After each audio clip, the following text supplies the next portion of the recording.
కేసీఆర్ కూతురే. ఆమె బయటకొచ్చి బీసీ నినాదం తీసుకున్నారు. బీసీల పార్టీ అంటున్నారు.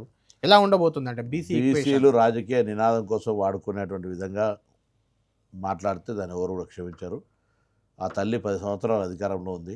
నిజామాబాద్ పార్లమెంటు పరిస్థితి మాకు తెలుసు. కాబట్టి ఇప్పుడు పదవి పోయిన తర్వాత పోయి జ్యోతిబా పూలే విగ్రహం కట్టకాడికి పోయి చూసడో లేకపోతే ఇంకేదో ధర్నా కాడు చేసుడో ఈ ముసలి కన్నీరులాగా ఇటువంటివన్నీ ప్రజలు ఎవరు విశ్వసించారు. అధికారంలో ఉన్నప్పుడు బీసీల గురించి ఒక నిమిషం కూడా ప్రస్తావించని మీరు ఇలా నేనేదో బీసీల కోసం కొట్లాడుతున్న ఓట్ బ్యాంక్ రాజకీయం చేస్తే బేసిక్గా బీసీలు కూడా కొంత చైతన్యవంతమైంది అర్థం చేసుకుంటారు. అంటే 2009లో ప్రభుత్వ వ్యతిరేక ఓటు చీల్చేందుకు అప్పుడు చిరంజీవి బీఆర్పీ ఉపయోగపడింది. ఇప్పుడు కూడా కవిత పార్టీ మీకు ప్రభుత్వ వ్యతిరేక ఓటు చీల్చేందుకు ఉపయోగపడుతుంది. కవిత గారి వెనుక కాంగ్రెస్ ఉంది. ఇలాంటి విమర్శలకు ఏం చెప్తారు? ఎవరి ఆలోచన విధానం వాళ్ళది. వాళ్ళు అట్లా ఆలోచించుకుంటే నేను వద్దంటే బంద్ అయ్యేది కాదు.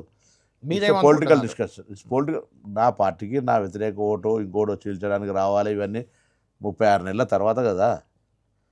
ఇప్పటి నుంచే గ్రౌండ్ ప్రిపేర్ చేస్తారు. వాళ్ళే సోలే కొడుకు పేరు సోమలింగం, వానికి ఏది కట్టాలి, బట్టలు ఏ రంగు కొనాలి అని చర్చ ఎందుకు?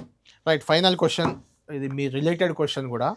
బీసీలకు 42% రిజర్వేషన్ మీ మేనిఫెస్టోలో పెట్టారు. అది చేయడానికి కొంత కృషి కూడా చేశారు. అసెంబ్లీలో చర్చించారు. బిల్లు కేంద్రానికి పంపించారు. రాష్ట్రపతి దగ్గర పెండింగ్ ఉంది. 42% రిజర్వేషన్ అమలు అవుతుందా? అవుతే ఎప్పుడు అవుతుంది? ఎందుకంటే అది అయ్యాకే స్థానిక ఎన్నికలు అన్నారు మీరు. 42% రిజర్వేషన్లు అయినాకనే స్థానిక సంస్థలు పోతాం అన్నమాట వాస్తవం. ఇప్పుడు కూడా అదే ఆలోచనతో ఉన్నాం. కానీ పూర్తిగా బేసిక్గా లోకల్ బాడీ రిప్రజెంటేటివ్ సర్పంచో లేకపోతే కౌన్సిలరో లేకపోవడం వల్ల government, union government, central government, local body network system అవుతుందో అది బ్రేక్ అవుతుంది. అవును, బర్డెన్ అంతా ఎమ్మెల్యే, ఎంపీ, ప్రభుత్వం మీద పడుతుంది. కాబట్టి ఒక లోకల్ నెట్వర్క్ వచ్చింది. లోకల్ నెట్వర్క్ ఇప్పుడు ఉంది. 42% మీద కేంద్రం మీద ఒత్తిడి స్టార్ట్ చేస్తాం.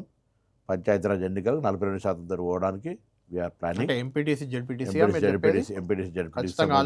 100% రావాలి.